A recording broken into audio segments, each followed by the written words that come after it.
Welcome back to the Foul Trouble Podcast. Today, Patrick and I are doing our all-star ballot. Let's get into foul trouble. How's it going? It's going good. It's going good. Yeah, I'm tired, Wednesday morning, always record very early. I'm pretty tired, but I'm ready to go. I'm ready. We're starting, 2025 this season. We've been starting the episodes with best take, worst take, so I'm ready to jump right into it. What is your best take of the week, James? All right, so my best take, I got Jamal Murray. So Jamal Murray has been getting increased scrutiny after signing his max contract, and he said, quote, I signed up for it, literally. Yeah, and you know what? I like that. I like star NBA players taking accountability for not playing well and not blaming the fans. I like this. This is a good take for Jamal Murray. My best take of the week is kind of similar. I was going to give mine to James Harden, who he was being asked about the Clippers' upcoming matchup against the Celtics. And he said, I'm not looking forward to nobody. We just got our ass whooped at home by the Bulls. And I feel like for someone like James Harden, who isn't necessarily someone that people associate with being very self-aware, it's a very evolved self-aware statement in that, I don't know, who even cares about the Celtics-Clippers matchup? Yeah. Well, okay, so my worst take, it's funny that you have a best take involving an ass whooping involving James Harden. I have a worst take associated with an ass whooping involving James Harden. Is it an all-time great ass whooping or just a recent ass whooping? I would say it's an all-time great recent ass whooping. Okay, love that it. Harden's Clippers delivered. Oh my God, yes, I know what you're talking about. If you guys didn't see, the Clippers beat the Nets by how many points? I think it was 59 at the end of the game. 59 points against the Nets. D'Angelo Russell said, quote, I'll never take being able to play free basketball again for granted, which this is the result of D'Angelo Russell playing free basketball, is losing by 59 points. I could not believe that the score. I looked at my ESPN app just to check the scores for the night, and it was third quarter, 65-30. Yeah, and I was like, no way. And then I turned on the game after that, and I could not look away. The Mo Bamba, Kai Jones, Twin Tower lineups. The Nets had no answer for it. Just NBA history right there. My worst take of the week actually also is kind of Clippers coded. It's going to Paul George, the Clippers' former star, who I'm giving him the worst take of the week because he just straight up lied on his podcast. What did he say? He had Andre Drummond on his podcast, and Paul George said that he really was considering leaving Indiana to team up with Reggie Jackson and Andre Drummond in Detroit. He said, yeah, that might have been three solid stars right there. We could have done something. No way. No, in no world was Paul George actually considering making the smallest big three of all time with Andre Drummond and Reggie Jackson. Am I reading this wrong? What year did he propose this would have happened? I mean, it must have been 2016, 2017. I mean, it's possible that Paul George is just not the brightest guy. Yeah, maybe. I don't know. I feel like he's followed the star power, if that is a trait and any indication of being knowledgeable. I feel like he's followed the star power pretty well in his career, parlaying that into a very fruitful podcasting career. And there's just I just read it as Andre Drummond is on my podcast. I have to be very nice to him right now. Yeah. Yeah, they have to be nice to each other because if they're mean to each other, it's going to be a long rest of the season. Yeah, I think it's going to be a long rest of the season anyways for the Sixers. They lost by 40 points last night to the Sixers Nuggets. are horrible. Are they going to catch the Bulls? Joel Embiid has played 11 games. They're solid 2 games back. And I'm getting such PTSD with the Tyrese Maxey, Paul George, and Joel Embiid. When they play and finish the games, they're 9-1. It's that's 10 games of an 82-game season. Yeah, so that's 10 out of 42 games. I mean, that's the thing is, and I mean, obviously though, even with the 9-1, Embiid has not looked that good. Yeah, I feel like that's just kind of it's such a small sample size I mean, we've been talking about it pretty much every episode. The Lakers look great in the first 10 games. Suns look great in the first 10 games. Warriors look great in the first 10 games. 10-game sample size is just the definition of small size theater. Yeah. Yeah. I don't know. Who do you got for worst take of the week? I feel like, I mean, I like that D'Lo one. I did actually not like see yours, that though. one. It's a weird week where we're both like each other. Max, what do you think? Worst take? D'Angelo Russell? D'Lo said that he's never going to take playing basketball for free for granted, or what was that? Like playing free, not, being tied down to the, probably, it was a shot at the Lakers, basically being like, look, I get to be myself again. And it's so great. I don't know. I'll give it to PG. Yeah. PG's Okay. is bad. That will be one that I think will be very fun to Revisit. in the future as well. Yeah. Okay, but the reason why we are here today, James, is we are rapidly approaching the All-Star game. We are very far deep in the All-Star vote. I think All-Star voting has potentially even closed. And we are going to tell you guys, the people that actually deserve to be All-Stars this year in the East and West. Where do you want to start, my friend? Can we start in the West? Yes, absolutely. All right. My starters, I had 3 locks. I had Jokic. Yep. I had Wemby. Oh, okay. And I had Shea. I love the Wemby thing. The only reason I didn't have him in my starting lineup was just they seem very positionally conscious in the All-Star. Well, it's 3 front court, 2 selection. back court, right? It's not a center thing? Okay, I'm with you. 3 front, 2 back, yeah. Okay, I got Victor too. And then my 2 guys that I kind of feel like, I already know they're going to start, so I just put them in. It's LeBron and Steph. So Yeah. I just made them they're going to start, so it is what it is. And And also, you could argue for both of them, so I don't hate it necessarily. Yeah, I think the Steph argument is a lot more more difficult to make than the LeBron argument. Yeah, I think it's definitely LeBron was much more I'll put LeBron in. Steph, I was like, there have been years where Steph didn't start, even though he was the most popular player in the NBA. Yeah, I think low key, there's at least an argument that Steph doesn't even belong on the All-Star team at all. I won't go there, but I'm not going to make that argument Yeah. today, but I think you could easily make that argument. So who did you put, Harden? I ended up putting Anthony Edwards. Edwards, okay. Yeah. Huge star, obviously averaging 26 points per game, 42% from 3. He's added another wrinkle to his game, even though maybe that's not the best wrinkle, but it's a wrinkle he's shooting it nonetheless. well. He's shooting it really well. The wrinkle Patrick's talking about is Edwards has really increased his 3-point rate. He shoots way more threes, but he's actually shooting them very well. So it hasn't actually been an issue for him.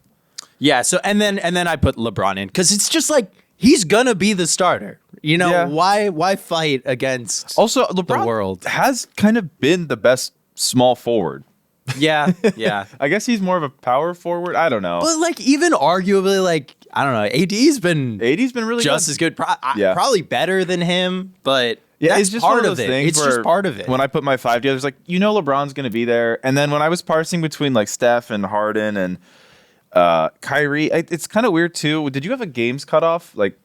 Yeah, that was because I was Luka Doncic. I was he's 22 games. I don't know if I can put him on an All-Star team solely because of games played. Mm-hmm. And then in the East, I shoot in Franz Wagner, and then I was like, wait, Franz Wagner's played 3 more games than Luka, but I was like, but is 25 an okay number? 25 kind of feels right. 22 feels a little low. So I was kind of I don't know what to do with some of these guys. my thing. So I didn't put Franz in the East just because I did feel like he didn't play enough. And with saying that, while I put Luka on my bench just because Luka's stats are just so Gargantuan. absurd, and Yeah. he's just such a mover and a shaker and a star.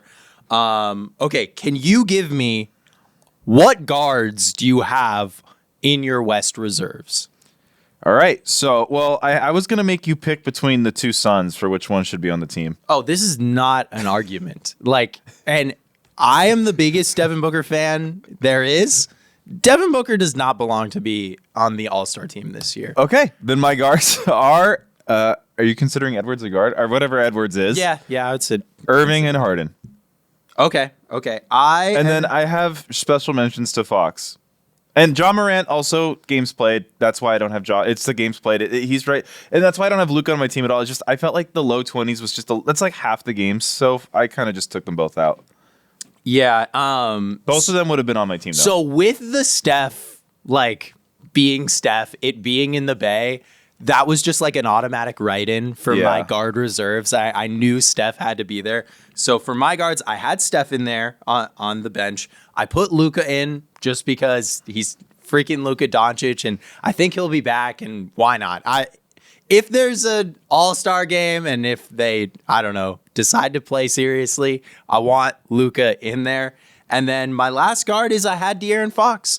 I was really, really torn, especially between Fox and Kyrie. Kyrie has had a really, really great season to start off this year, especially playing so much without Luka Doncic. But I mean, De'Aaron Fox, I just think De'Aaron's awesome. It's his time. He's younger. I think like in a vacuum, he's probably better than Kyrie Irving at this point in his career.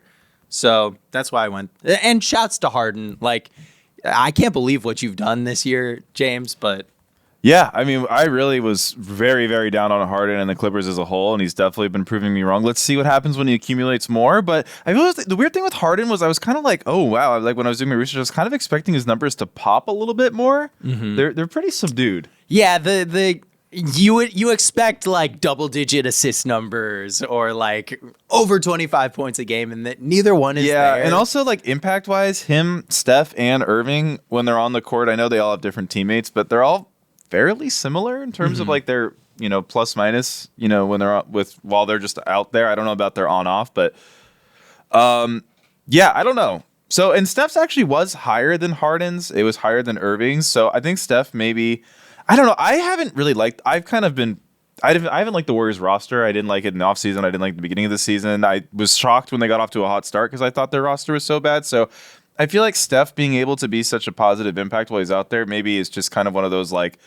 he's better than his numbers suggest type of things. Especially like every team stat for them points towards like the only reason this team is as good as they are is their defense, and Steph is their entire offense. Yeah.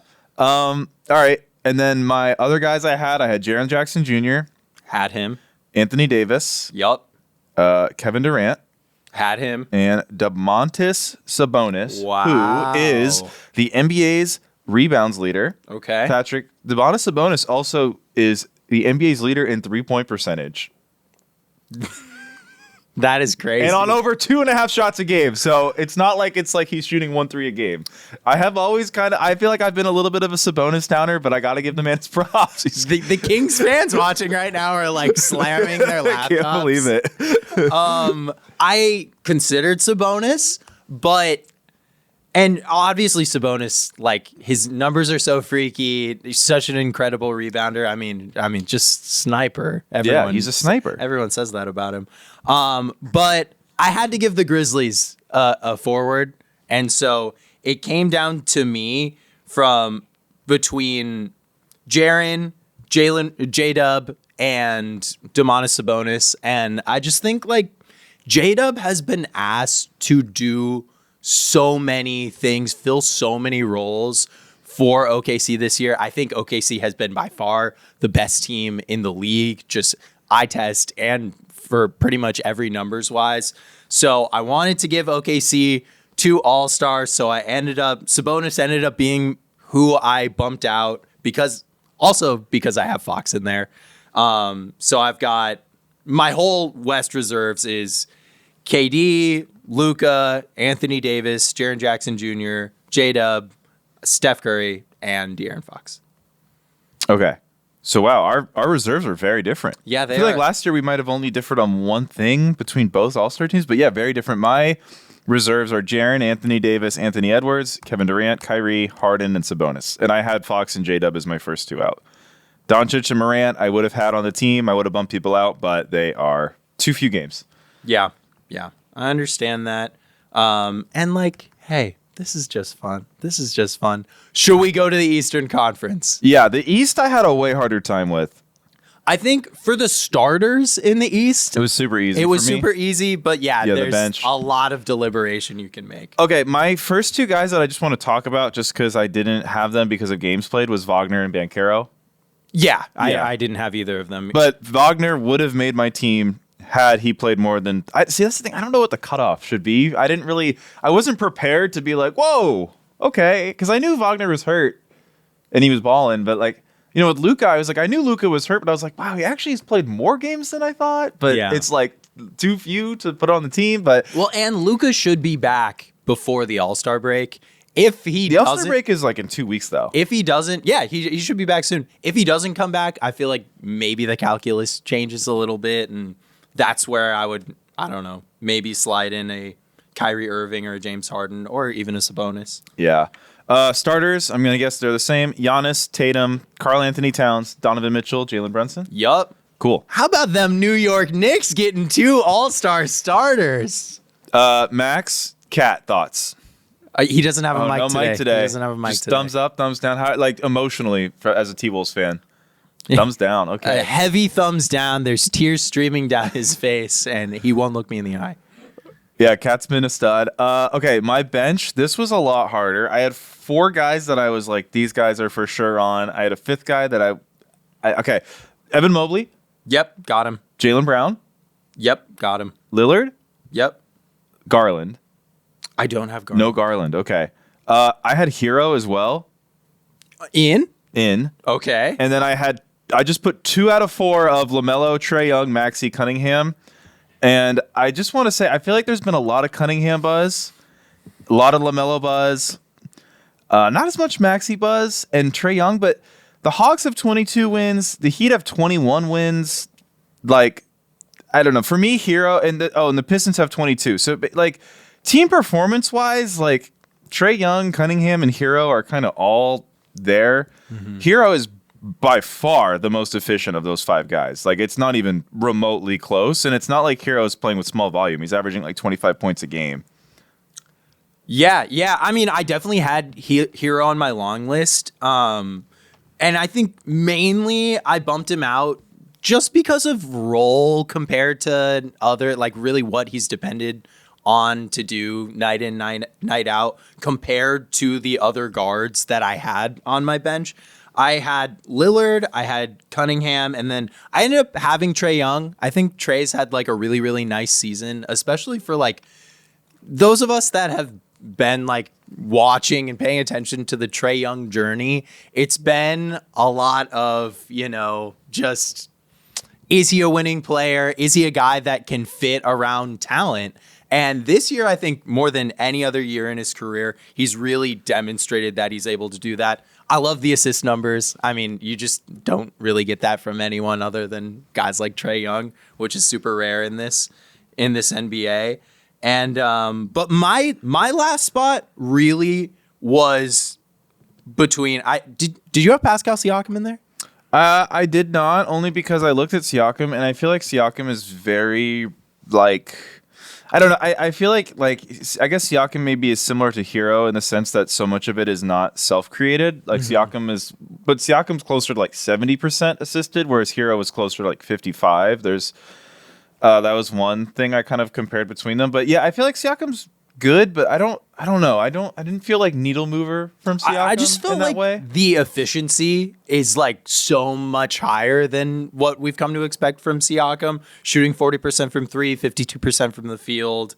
And I felt like, the Pacers have been able to turn their season around in a way that I felt like they kind of deserved at least one All-Star, and his stats fit the bill of an All-Star. So I had him in there. Not to mention, I just felt like the East, their bench was looking very, very small. Like, one of their forwards is Jaylen Brown, who I think in a lot of iterations of the NBA is pretty much a 2-guard that is very strong. But my last slot, I had it between Bam, I had it between Vucevic, I had it between Hero, Levine, and LaMelo. And honestly, take Bam off that list. but see, the thing about Bam is one, they don't have any centers on their Where? on their line. 25. No, not the Heat. The Eastern. Oh yeah, no, All-Stars. the East is like I have like 100 guards on my bench. Yeah. So that was part of it. I think there is something to say for Bam's elite defense. Like all of the advanced metrics still say like that guy is what, especially with how Jimmy has been performing for the Heat, that guy is really what's stirring the drink in Miami. But, and we talked about this a little pre-show, his offense has just fell off a cliff. Yeah, Bam is 11th percentile in points per shot attempt. Like basically every time Bam shoots, it's like, oh god. Yeah.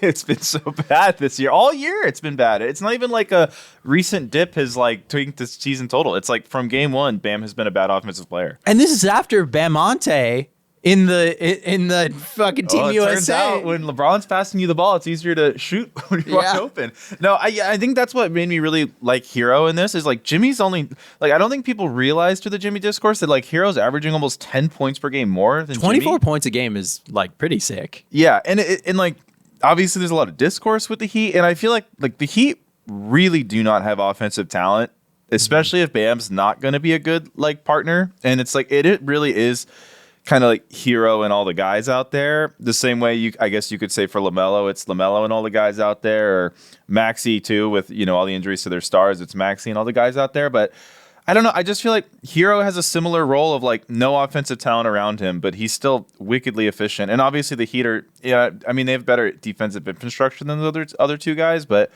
I don't know. That's what made me like Hero more than those other guys. My thing with LaMelo is like his usage is just so sky high. Like I just don't understand. Can't you just put Tyrese Maxey on that Hornets team and ask him to do the same thing? Like would the results be any different? They might be better. I don't know. Yeah, I mean, yeah, the Hornets having such a terrible just record and roster, it really makes it a lot more murky of like, who is this guy? We talked about it last week. I mean, his on-off numbers are like very positive, but also that's not saying much with the people that are backing him up.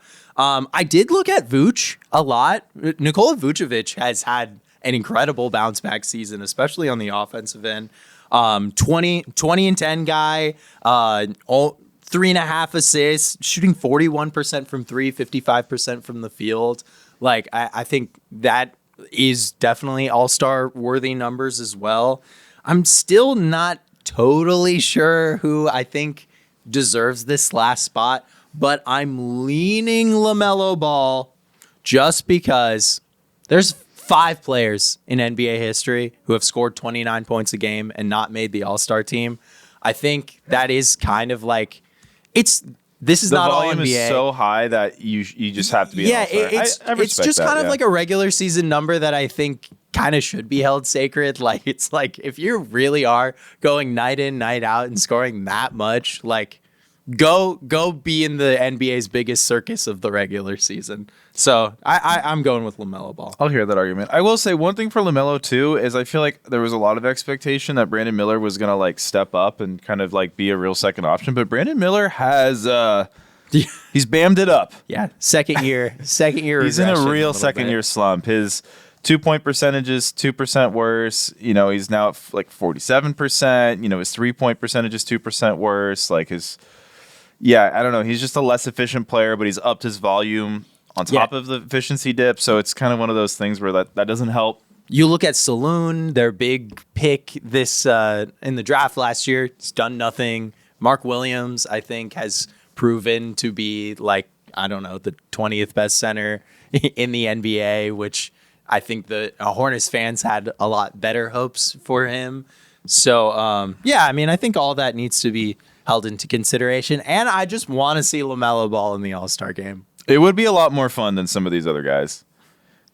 And that's the thing with Cade too. I feel like there's been a huge push for like Cade needs to be an All-Star this year because the Pistons are the 7th seed. And I buy into the argument that the Pistons, he doesn't also have a lot of talent around him. Like people are being like, well, unlike LaMelo, he has Tobias Harris. The guy we saw score 0 points in meaningful games. Like I think people are overrating Cade's infrastructure. Don't forget Malik Beasley. Yeah, I think people are overrating the infrastructure around Cade, but Cade himself also, his numbers really don't pop. Yeah, I mean, I think the 9.3 assists Pops, yeah. and 6 rebounds from your guard is like pretty elite from a guard production standpoint. I don't know. Efficiency wise, I don't know. Yeah, efficiency, it's like 45% from the field. You would hope that was a little bit higher. Maybe it's like I spend so much time parsing the Luka versus Shea argument every 2 weeks that I'm just like, whoa, you're not shooting 80% from the field? What's wrong with you? You've got Luka Shea brain. Yeah. Yeah, I might.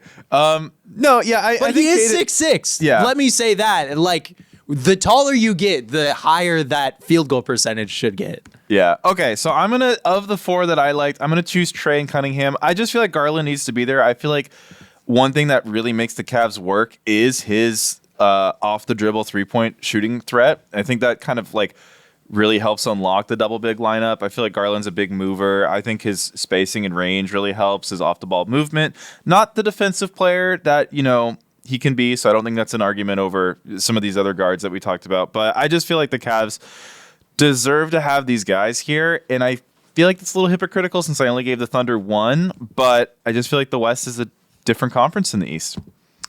It is. I'm still like, I don't know.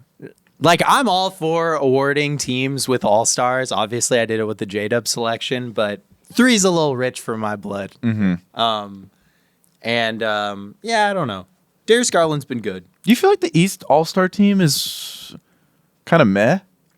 Yeah, I mean, coming into the season, think about all the guys that have just kind of disappeared from, like, I don't think Maxey deserves to really be a serious player in this conversation. Obviously, Paul George does not. No. Obviously, Joel Embiid does not. Nope. I mean, I think those are 3 of, like, definitely the stars of, minus Paul George, the playoffs last season in the Eastern Conference. And the Orlando guys. Orlando guys, Tyrese Halliburton. Who deserved if healthy. Yeah.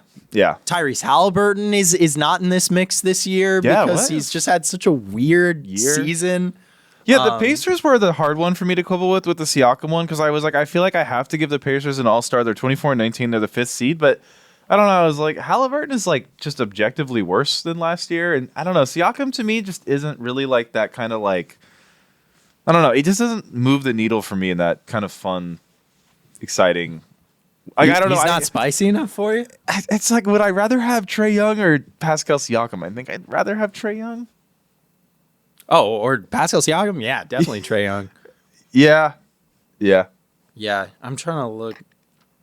I mean, Scotty Barnes was in there last year. He has been injured for large swaths of the year and is also on one of the worst teams in the NBA. Yeah, and all the Celtics guys. Last year we were like, is Derek White going to be a all-star? That's not even a thought that I think is crossing anyone's mind this year. But you know what? I actually do think it can be better for the NBA when the superstar players really do stand out from their peers. Because I felt like last year it was almost like, holy cow, we have too many good players. Yeah, and to be fair, we kind of struggled with that this year again. It's just like, it's a little different. It was more in the West. I felt like last year I had a way harder time. This year it was a little easier for me to put my team together. Yeah. But I think it's also because I went numb from last year, like stressing so much over who's going to make it and who's not going to make it. Mm-hmm. I think last year I spent like 30 minutes like fretting over what I should do with Sabonis. You could make a really crazy team with all the guys in both conferences that aren't going to make it this year.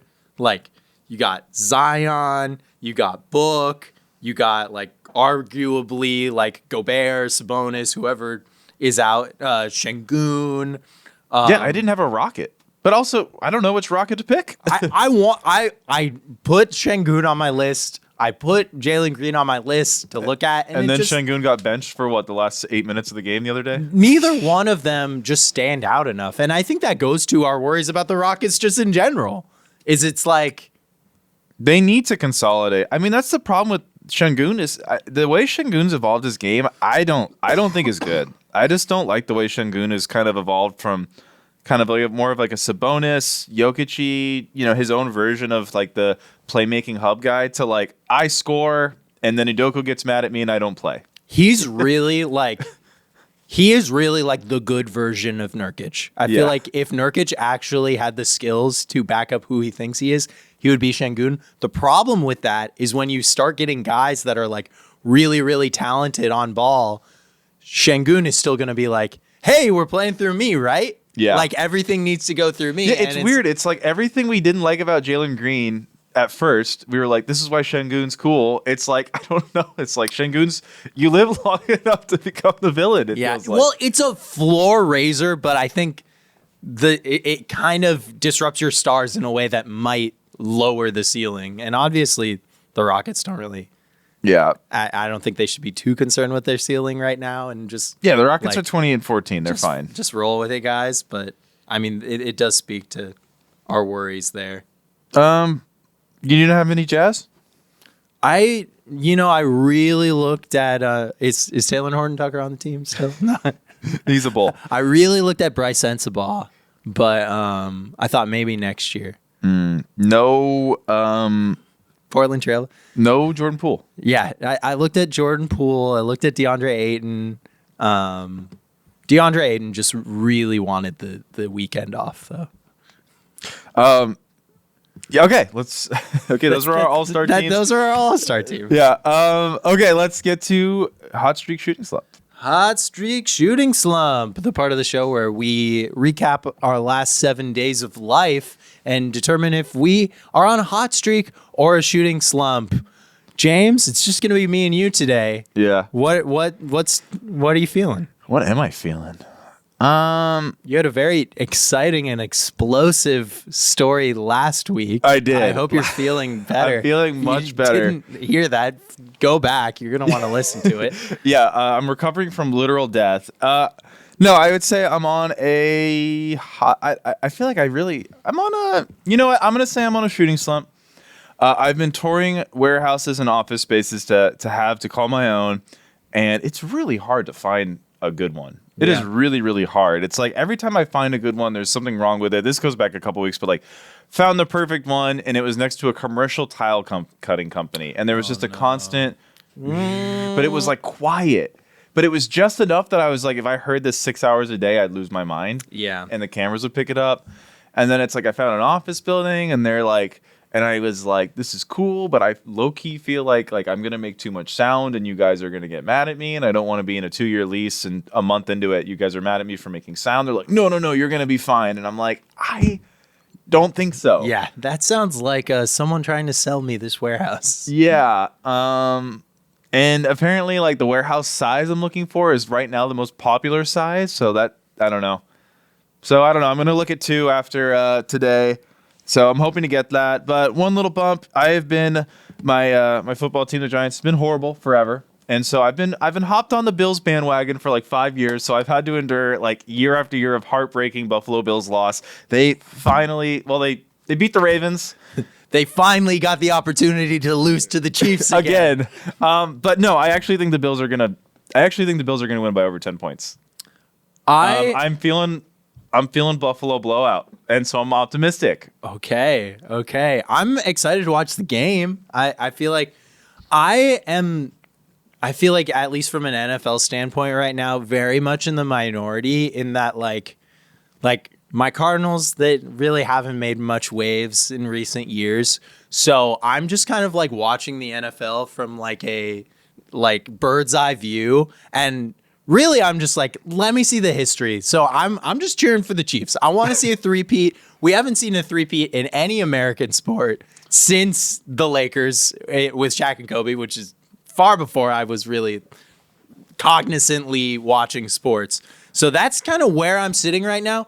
But I'm very open to the idea of Josh Allen having his moment. I'll back you up. I like the Chiefs. The Chiefs are, I don't know. The Chiefs were when Mahomes first came onto the scene, they were like the most exciting team. I like Travis Kelce. No, I actually, my girlfriend gets so mad at me because she's picked up football this year and she like loves the Ravens. And then like I told her from the get-go, I was like, well, I like the Ravens too, but like when it comes to those 3 teams, I'm like Bills, Chiefs, then Ravens. Don't get too attached. Yeah, and I'm like, look, if the Chiefs beat the Bills, I'll be bummed for the Bills, but I'm gonna root for the Chiefs too. Like I like the Chiefs. Also, the Eagles and the Commanders. Yeah. Yuck. Yeah. Yuck. No, I'm not like, yeah. I'm not a Jaden Daniels guy. I'm not a Jaden Daniels guy. And not that I'm like super deep in the weeds of NFL draft coverage, but I don't know that I've ever been more wrong about a quarterback than Jaden Daniels. I can't believe what he's doing, and it's going to be insane if the Commanders make it all the way to the Super Bowl. But my week, I guess I'm on a hot streak. It was my birthday on Monday, which was cool and fun, and I felt very loved by my family and friends around me, and had a lot of good food. Went to a new breakfast place like around me, which was really awesome. I don't know if have you ever heard of John O'Groats? No, is it good? Yeah, it was really good. Like, it's just like kind of like classic American breakfast food, but also like their thing is like biscuits, and so they have like a bunch of like souped up biscuits. There's like a cheddar scallion biscuit and like a caramel, or what was it? Yeah. Oh, a butterscotch walnut or pecan biscuit. And they were just absolutely to die for. And so, yeah, we were just kind of bouncing around this weekend, going all over the place, but just staying very busy right now in this time of the year, which like was the only thing that made it pause and be like, what am I on right now? Yeah. Because it's like, it was my birthday. That was good. But Your brunch story actually reminded me. So I went to a famous brunch spot, the Butcher, the Baker, the Cappuccino Maker for the first time. I've never been it's there. really good, but it's really funny. So I sit down and there's a dog at the table next to us. And my mom is like, oh, is they friendly? And they're like, yeah. Like, and my mom's like, oh, we should have brought Cookie, which is my French bulldog. 5 minutes later, a French bulldog walks by, and this dog, who they're like is friendly, goes on full like trying to yank at the leash, barking its head off, like angry, really angry. They're like, he never does this. And I haven't said a word to them, so I'm just sitting there like, oh, okay, I'm glad I didn't bring Cookie. And then they go, wait, yeah. He never does this. And his friend's like, but he always barks at French bulldogs. So I was like, I'm so glad I didn't bring my dog. that dog just hates French bulldogs. The fashion. So I'm glad that I prevented a beef. Yeah, no, that's good. That's good. You never never know. Any beef involving a French bulldog, it's not going to end pretty. Yeah. Yeah. So that was Foul Trouble this week. What do we want to talk about next week? I mean, we are going to be about a week away from the February 6th trade deadline. Oh my. Yeah, it is heating up in the NBA. Is that a Suns reference or a Heat reference? Both. ¿Por qué no los dos? Yeah, who knows? Maybe next time we see you guys, we'll be talking about a Jimmy Butler trade. I don't know. Yeah, that is one thing. James comes into my office last week, I think on Wednesday, with the Kevin Love post of like, we're back.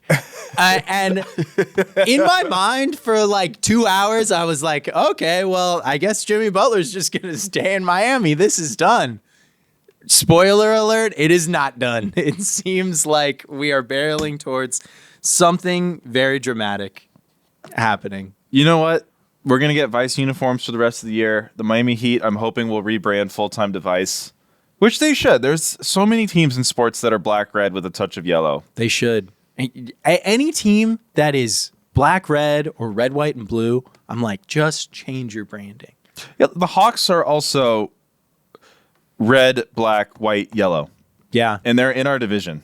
I've been on the record saying multiple times, makes no sense that the Pistons are red, white, and blue.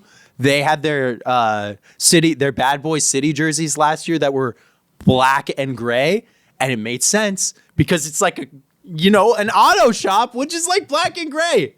I don't know. The Pistons really need to bring back that like emerald color. The emerald color was cool. Get black, gray, emerald. That would be gray, emerald would be a sick color so scheme. sick. It would pop right through.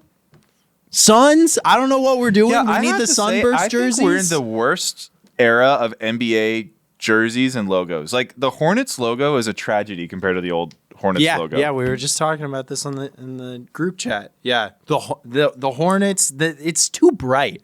It's like, I don't know. It's like too Mr. Beastie. The Hornets logo is just awful. And then who else? The Wizards need a full rebrand. Yeah, the Wizards. It doesn't even make any sense. There are no Wizards from Washington, D.C. and Maryland. You know what? I think this might be a hot take before we go. The Pacers logo, it's like old, it's iconic in a way. I feel like it looks oddly stiff. You know, it has like straight edge. I feel like the Pacers should have a much more like free-flowing, motion-looking logo. I think there was a lot of stuff, especially last year for All-Star, since it was in Indianapolis, that like kind of wove together the racing culture in Indianapolis with the team. And I think we need to lean into that. Yeah. You know what? I'm also going to call out the Kings. That logo sucks. Kings logo sucks for sure. I think Bucks could be doing better.